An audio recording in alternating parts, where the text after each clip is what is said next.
Chesterfield at home. Mark, presumably now the aim is to kick on having got that win under your belts. Yeah, obviously. I said straight after the game that I thought that psychologically that would be massive for us, and I hope I'm proved right. I hope the players just go and play like they did the other day and like they did against Fleetwood, and I think we're starting to show glimpses of our true form, you know, and people know how we play. The players understand what we're after. You know, we want them to pass the ball, we want them to hurt teams, score goals, keep clean sheets.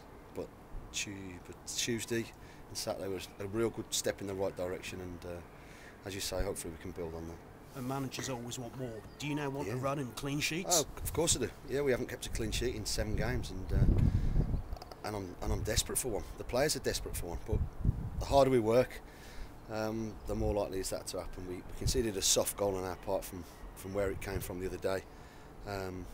But that said, I thought we were pretty comfortable. And this is the perfect time to go on a run if you can get them going. Absolutely, yeah, absolutely. We've not given up hope on anything yet. Everybody's got something to play for, whether it's at the top, whether it's at the bottom. Chesterfield, you know, they'll fancy coming on a little run themselves after having a little sticky patch, and it's about momentum at the right time, and hopefully we can find that. Sam Deering's had 2 really good games in a row. You've commented on that. Has it been a case in a way of perhaps finding the right system for him? Yeah, sometimes we played him in behind a striker early on in the season. Didn't quite have the same effect. Perhaps in a more with 2 wingers.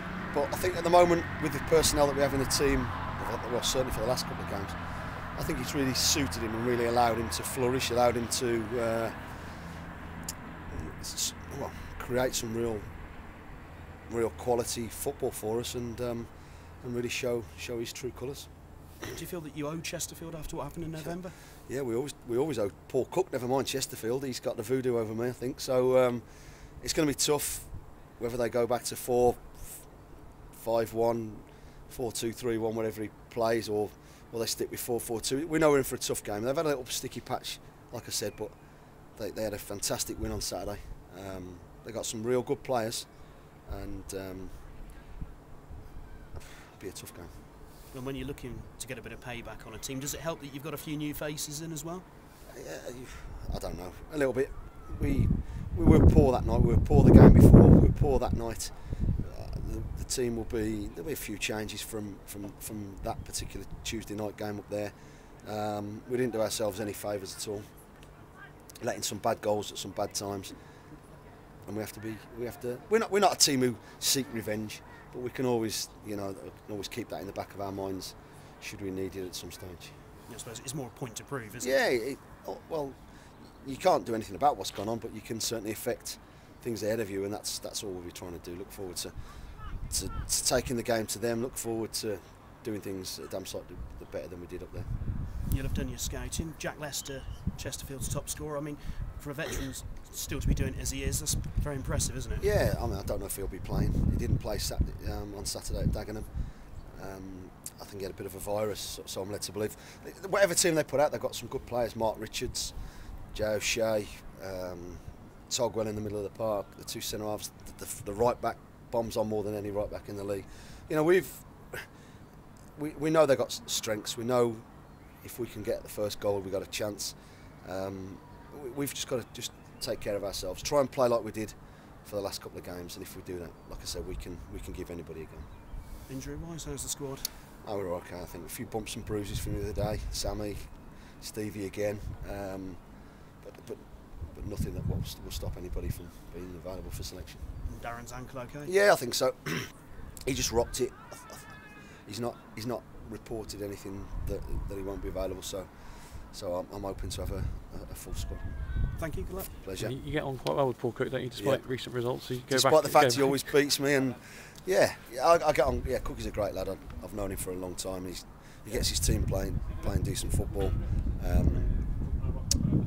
and he always causes problems. So hopefully we can sort that out. Yeah, were there some similarities between the Chesterfield away game and the Accrington home game that you've tried to remedy since then? Yeah, I suppose one or two. We conceded goals at bad times, and that kills you, particularly that night away from home against Accrington. We got the formation wrong, we got the team wrong, Listen, it's not just down to me picking the wrong team. We didn't perform on both occasions. Paul gets his teams playing football. We've got to make sure that we deal with it better than we did up there. Yeah, you ended the Hereford hoodoo this season by beating them for a long time. Cheltenham have never beaten Chesterfield, so even though history doesn't count for much at the moment, it would be nice to get that first win against them, wouldn't it? Oh, of course. It's the most important game of the season because it's our next one.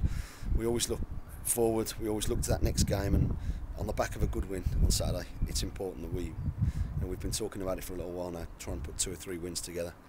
And at this present time, we have a chance of doing that. You know, we know they're a good side, but we're just coming to a little bit of form, and hopefully we can get a much needed win. Yeah, a win would put you back to 3rd, going to Burton. Which, do you think that would be important to go there above them? Not necessarily. Not in a great context of things.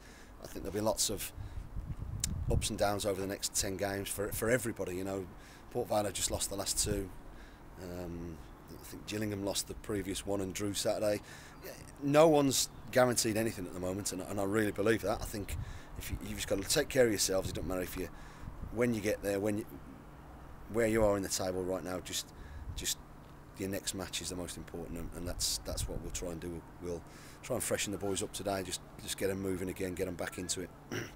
A normal Monday before a game, and try and make sure we've got plenty of energy, plenty of legs. And try and play some decent football. Yeah, every season you've been here, you've had really good runs, and then you've had obviously bad runs, which every team has. But do you think you've seen signs in the last 2 games that you could be about to hit that purple patch? Yeah. There's, like I said, I think we all have. You know, you watch us every week, and I think stutter's the wrong word, but we've not been as fluid and as good as we were perhaps this time last year. But that said, we didn't win at all in March last year. It took us 2 days this year, so you can always look back and think about things, but it's in the present you've got to deal with. We know we're capable of going on a run. I think we're 1 defeat in 11, something like that. Although we've had far too many draws, but you know, I heard some other managers say that every point's a good point in this league right at this moment in time. So we'll be okay. Yeah. Cheers, Mark.